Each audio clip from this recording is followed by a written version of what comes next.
Hola. How's it going, Bob? Hope all's well.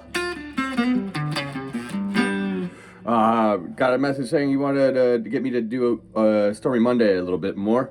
I'm gonna try my best. I'm pretty sure we went through most of the chords, but I don't know if we got through playing the whole progression together, like in time. So I'm gonna go over it, guys, if we haven't started it, but I think we'll probably catch up pretty quickly. I think a lot of what you're talking about was soloing too. All right. Ooh, I'm out of tune. My fault. 1 second.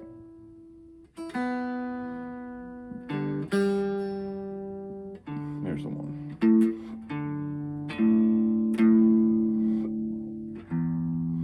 All right, so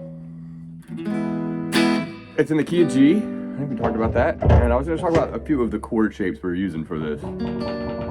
Okay, there's 2 5 chords we're using. Well, first of all, we do know the one. I taught you this one, and also this one. All right, this one with the pointer finger on the D string. I also am barring kind of on the G string because I can.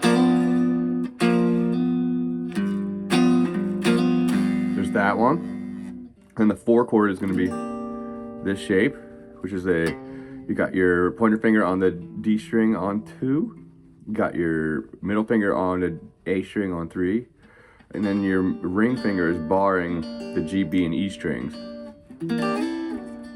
And when you do that little slide up and back lick, it's with all the G, B, and E strings from 3 to 5 and back.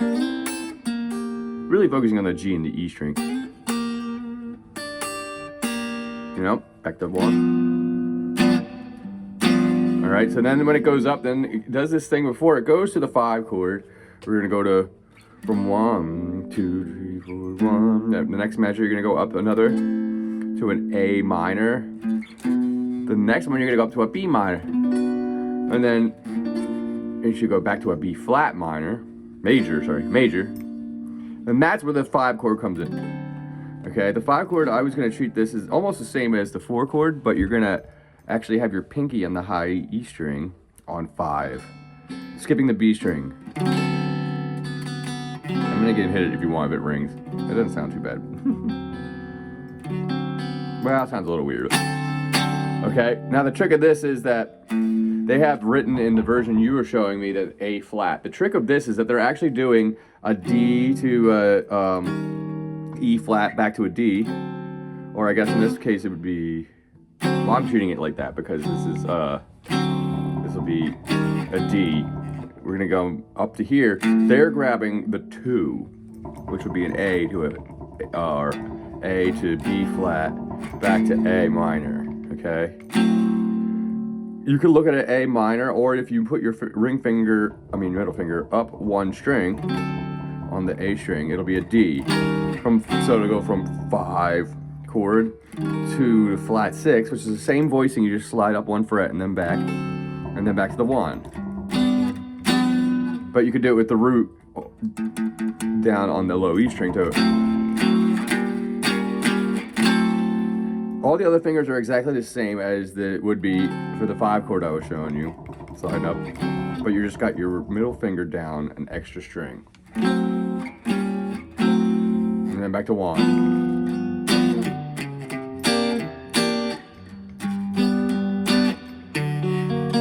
Alright, now that chord is probably one of the most recognizable in the whole song. The whole song starts on that because you count it 1, 2, 3, 4 off of that one.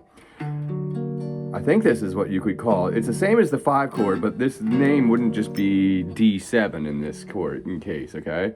So we're starting with G7, we have a C7, we have a D7, and then an E flat 7, coming back and forth. You can also look at this like a A minor 6 to B flat minor 6. Works the same as the chord with the root on the next string there. Okay, those would be all versions of the 5, flat 5, flat 6, sorry, back to 5, back to 1. And I go chromatically back to the 4, back to 1, and then do the first chord. The first chord, okay, is going to be the one that starts it off. And I count it 1, 2, 3, 4, hitting the A, B, A, D, G, and B strings. And I have the fingering for that is your pointer finger is going to be holding down the B and G string on the 3rd fret. Okay. Then you're going to have your middle finger holding down the D string on 4, and then your ring finger is going to grab the A string at 5. Okay, and then we just go. Okay, if you wanted an extra note, if you wanted to make this chord even bigger, I don't usually do this, but I have the pointer finger. Almost sounds like a James Bond chord. Like that, with your pinky on the high E string on 5. But normally it is do to the 4, 2, 7, 3, 4, 1, 2, 3, 4. The 4 chord back to the 1. Okay, now the little trick here is a flat 2. Just half step up and then back. I like doing this little half step movement to the 4. Pretty much going for C sharp or D flat, back to C. Back to the 1. G7. Now you're gonna go 2 minor. Now there's 2 ways to hold this. You could have your normal minor chord on the top and then you add your thumb. Sometimes I do this though. I make this a minor 7 by just holding my pointer finger down, D, G, B, and E strings, and then just have my thumb on this one.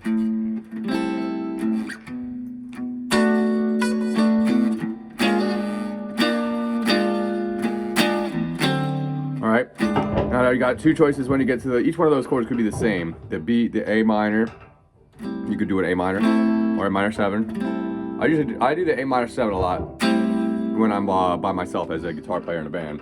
I don't know, it has just a different, when you're in the keys, when you play with keyboards and stuff, you start trying to play a little bit smaller chords so that you're not like completely, fighting with the keyboardist. But I don't know, if you're playing with them, might be neither here nor there. So let's try it. So I try and do it like this one.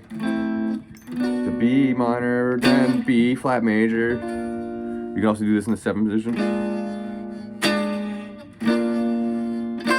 All right. For some of these chords coming up, let's say we're coming.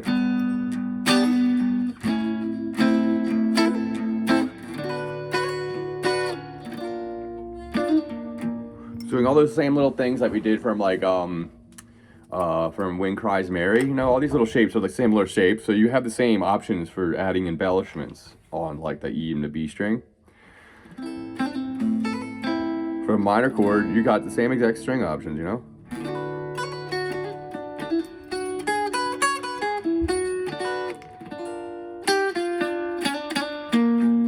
lot of times though, I like it for an embellishment, I still just add that little hammer-ons to the major 3rd on the B flat, and now you're in the D7. I usually start here and then I move my middle finger, I keep saying the wrong finger, sorry, to the low E string to grab the A, and then you go for B flat back to A. It's the same idea as what would be D and D sharp, or E flat, D to E flat, back to D, back to E, G, D, D flat, C.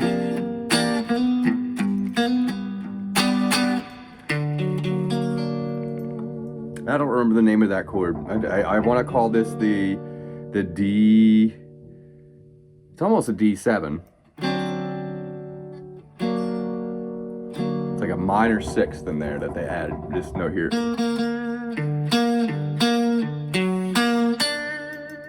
Okay, so I would call that maybe a D. D7 minor 13, or flat 13, sorry.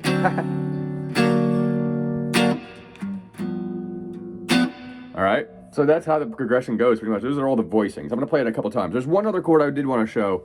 This one's this works over the 1 chord, okay? This is pretty much just like if we moved all the way up here, you know how we're doing these shapes here. This is a C7, but technically a 9 in it. Okay, if we skipped it, like I was saying earlier, for the 5 chord, you'd have it like that. When you flatten it out, you get this extra note. So that's a 9. If we move the G up here, we have a G9. Now we could have that version back here too. Okay, this one doesn't have a root. The root is the third, what usually would be the second note of the G chord. Here, so pointer finger on 2. Then I have my middle finger on 3 of the D string. And then you got your, oh, I'm sorry, it's the ring finger on the 3 of the D string. Then you got your middle finger on 2 of the G string, and then you got your pinky on the 3 of the B string. With the, again, like saying, the pointer finger on 2 of the A string. So it's got this like, all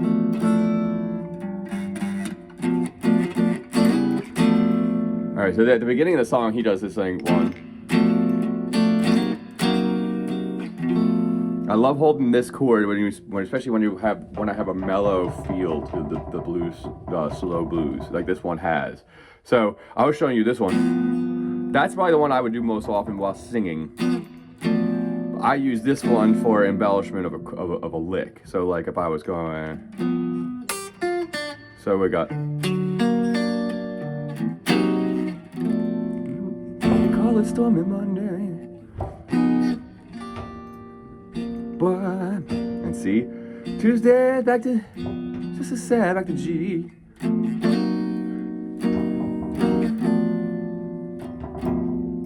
Pretty much the same as this.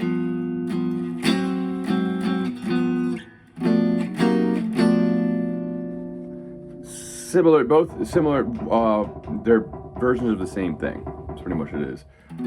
So I like to have this one. I always use this one in the beginning. Once you start getting rocking out a little bit, then I switch back to the thumb in this, and you add this one in. Okay, you could add the thumb, I guess, add to this, but then you got a 5-note chord, which sounds pretty cool at right times, but I would tend to keep my chords thinner a lot of times, because you just, you know, it's better to add some space around your notes, especially in separation from the bass, okay? All right, so I want to play through the progression a little bit here and see if we can kind of get the hang of the timing here. All right, I'm going to start off with this is how I start the song. I started with that first chord, last chord I just showed you as the first chord. I'm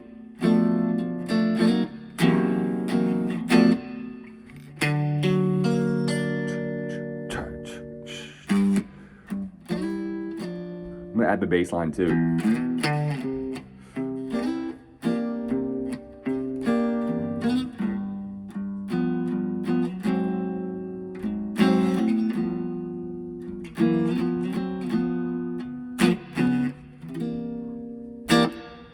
Added movement I forgot to tell you about.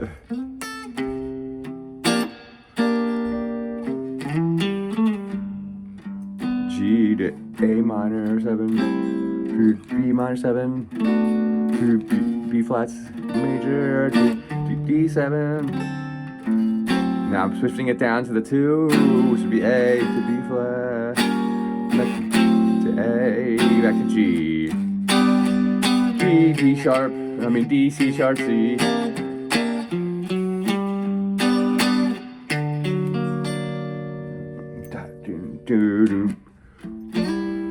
That's pretty much the progression.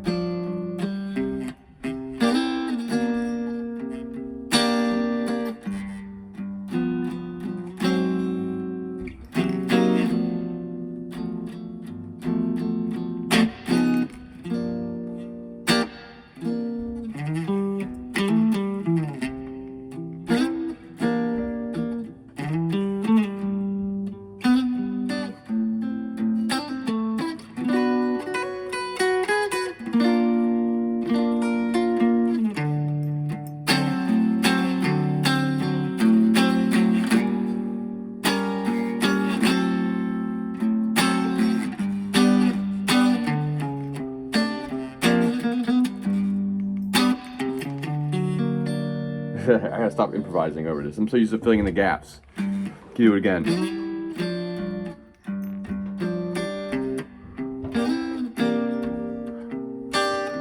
G, and then does the G sharp or A flat. How do you look at?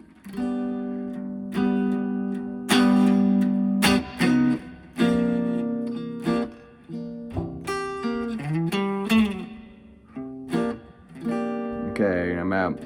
Now G, A minor, B minor, B flat major to D7.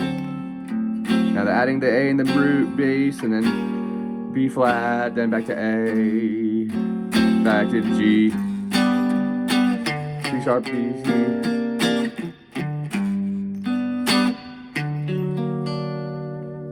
Okay, now I was gonna write this out as as a piece, but I feel like it's going to be too hard switching back and forth between the screen.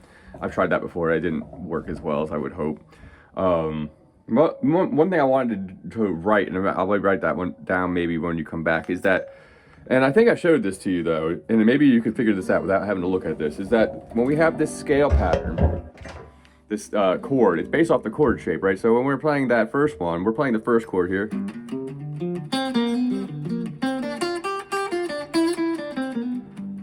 Remember I showed you that scale pattern. It's all based off of where the 1 chord is, right? If you shifted it to C, remember we're playing C7, you could do the same exact pattern as you did for the 1 chord as for the 4, and then going to D as well. Okay, so a lot of times you can kind of just hold this chord shape based off the E string rather than the A string like we were doing to find your scale, okay? Now the scale for that chord is also right inside this area over the 1 chord as well. It's not in the same spots though.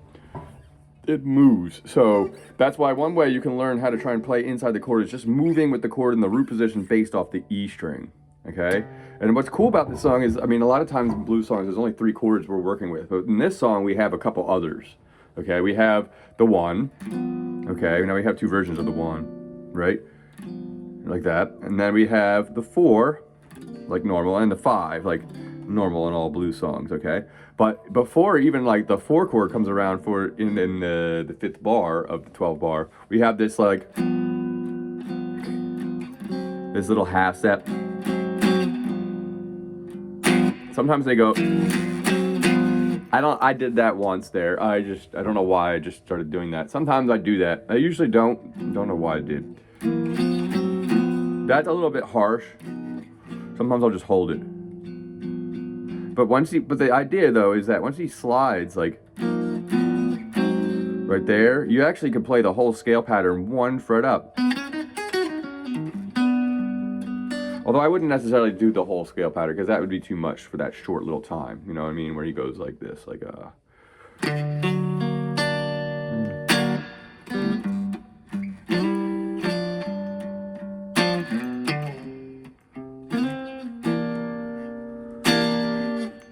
Now how quick it is. I usually try and accent that with like a 1 note.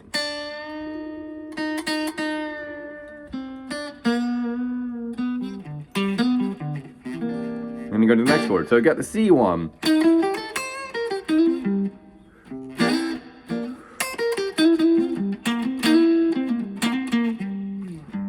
But you got to be very quick and in and out, okay? So that chord would be up here between the, 8th and 11th fret. I wouldn't normally try and do this, but the idea of trying to figure out how to hear it and then trying to figure out how to pull it back to here, that way you can play over all the chords inside this box and subsequently this one too. But it gives you more options, okay? All right, but the other thing is that we got the half step, that's in there, and then we go back to 4. You don't have to add all these. I'm just trying to make movement so the bass, so it makes more sense. It's supposed to be like kind of like the bass line. I'll show you how to do that too, but you don't have to do that initially. Okay, then we go to this chord. Okay, your A minor.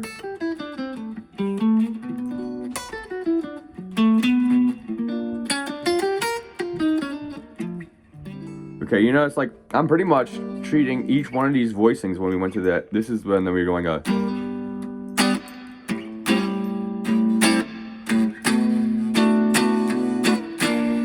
okay, what I'm going to do is because this is all based off the E string, right? The root 2 to 3 to 5 to 7 and to 6. Okay, all those movements right there have scales to each one of those chords, so you could play inside of that. So let's say we're coming out of the 4 chord, going to the 4 chord. Blah!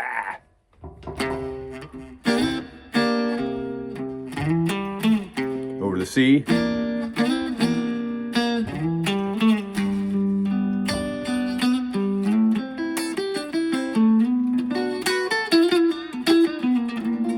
Okay, all I did is keep shifting the same pattern I was going to do over the 1 chord, although because these are minor, I would skip the major thirds in them, and so they would just be a normal pentatonic kind of blues.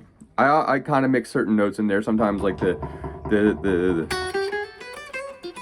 because of the movement, you can be a little chromatic in some of your notes, so you can kind of go for anything in the whole kitchen sink as far as everything inside those walls, even if those are chromatic.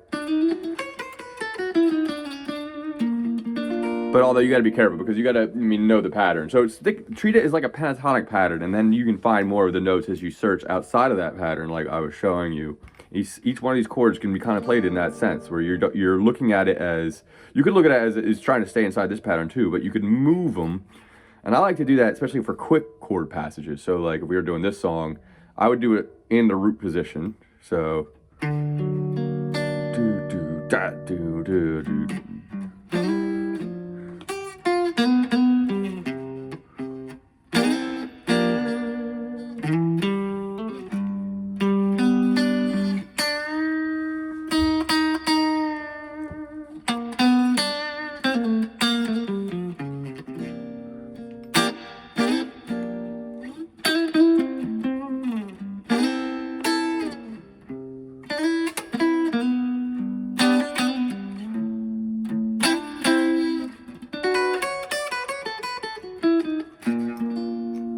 Okay, I just followed the chord and did a pattern based off of the shape of the chord. Okay, now this pattern comes in, you could be up here.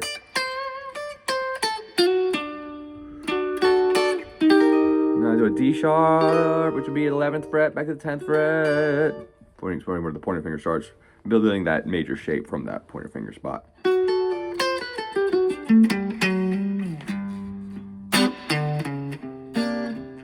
Okay? Pretty much what we're doing is finding the chord scale. Each one of these chords has a scale that you could play to it. And inside the blues, it's always good to try and, you don't have to focus on too many notes. You can throw the kitchen sink out if you want, and that can sound good too, depending on how you do it. But depending on how you choose your notes, you could do it really efficiently with as little notes as possible. And sometimes that approach can also have a magic to its own. It all depends on how your touch and your dynamics. Okay? So I'm going to talk again. I guess we'll just go over the patterns for each one of these that I was going to do. Now you can play this over just the normal blues scale too, the whole song. You don't have to shift into these patterns at all. You could stay over the normal. But I would play it to it like a normal blues, where when the 4 chord comes, I would you get rid of the B and it goes to a B flat.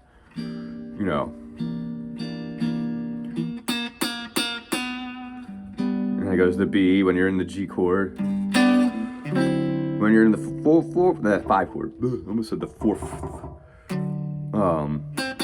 Then you got this. What is it? This is C. Yep. Back to B, B flat, B. That's the magic note there. At least for the harmony's sake. Okay, so now the scale, let's talk about the scale for each one of these. So the scale for the first chord, I think it's pretty self-explanatory. You just got between 3 and 6. 3, well, you got 3.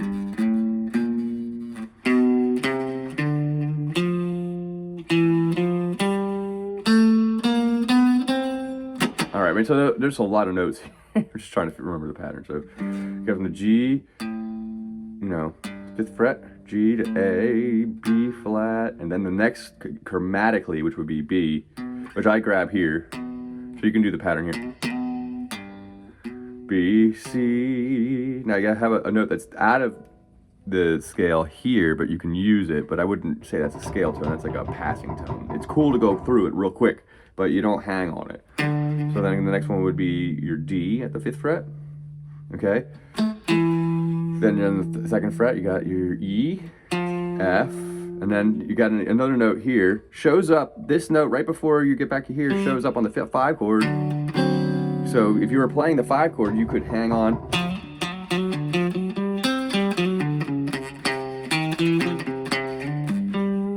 So it works, it depends on how you phrase it, but you could use that note. Back to the G, and then you got A, you got what would be the A sharp, I guess, or B flat, I'm gonna look at it. And then the major third that comes right after it, which is the B. those notes there. Oh my god. Okay. Up to your, I'm sorry, fifth fret. That's a C. It goes up to a D there. You have that same note that shows up here. Okay. Remember the octave shape there. So you know these are the same notes. Okay. And then it keeps kind of going up.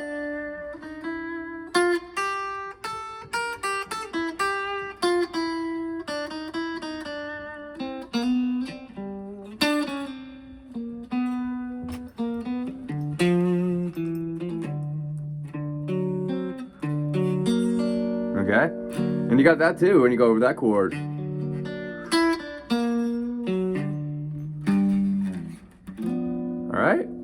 All right, try it along with that a little bit. I can show you some more phrasing ideas. I just want to get the chords down. So I'm going to play this a couple more times and then it'll be done, all right?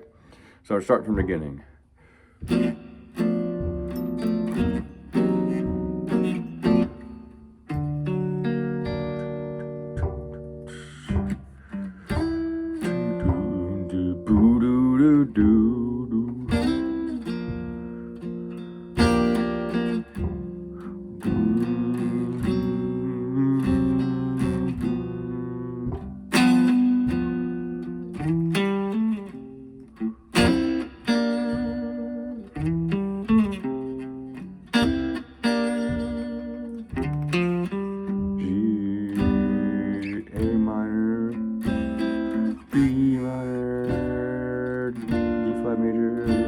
To D7, no 9. Oops, left the root.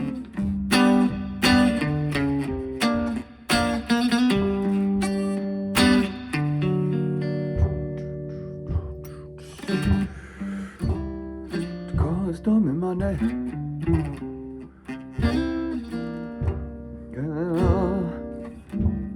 Tuesday.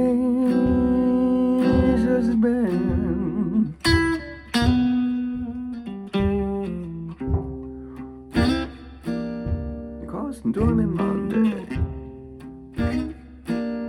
but Tuesday's just a band.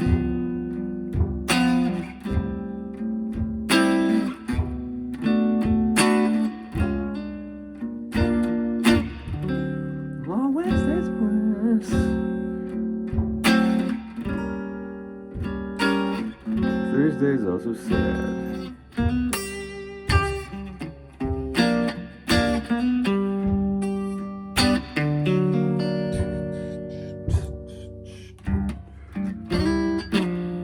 Alright, so those like, I don't know if I remember showing you that one. I'll go over that one real quick before I forget. Alright, that just, when you do that, I'm just grabbing the root on the low E string with the thumb, and whatever two fingers you feel comfortable sliding. I used to do pointer finger, middle finger, then I switched to the middle finger, ring finger. Alright, it's just 3-5, or 2 3s on the D in the B string, and you slide it up to the 5th and back. And then we go to the 5 chord, you get the same thing. I think I said that before though. E and the G and yeah.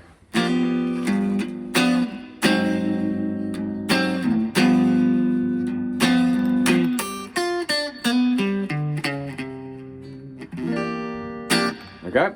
Alright, give it a shot. Alright? I'll go over with you if anything's confusing you when you come back, alright? Alright, have a good one, man.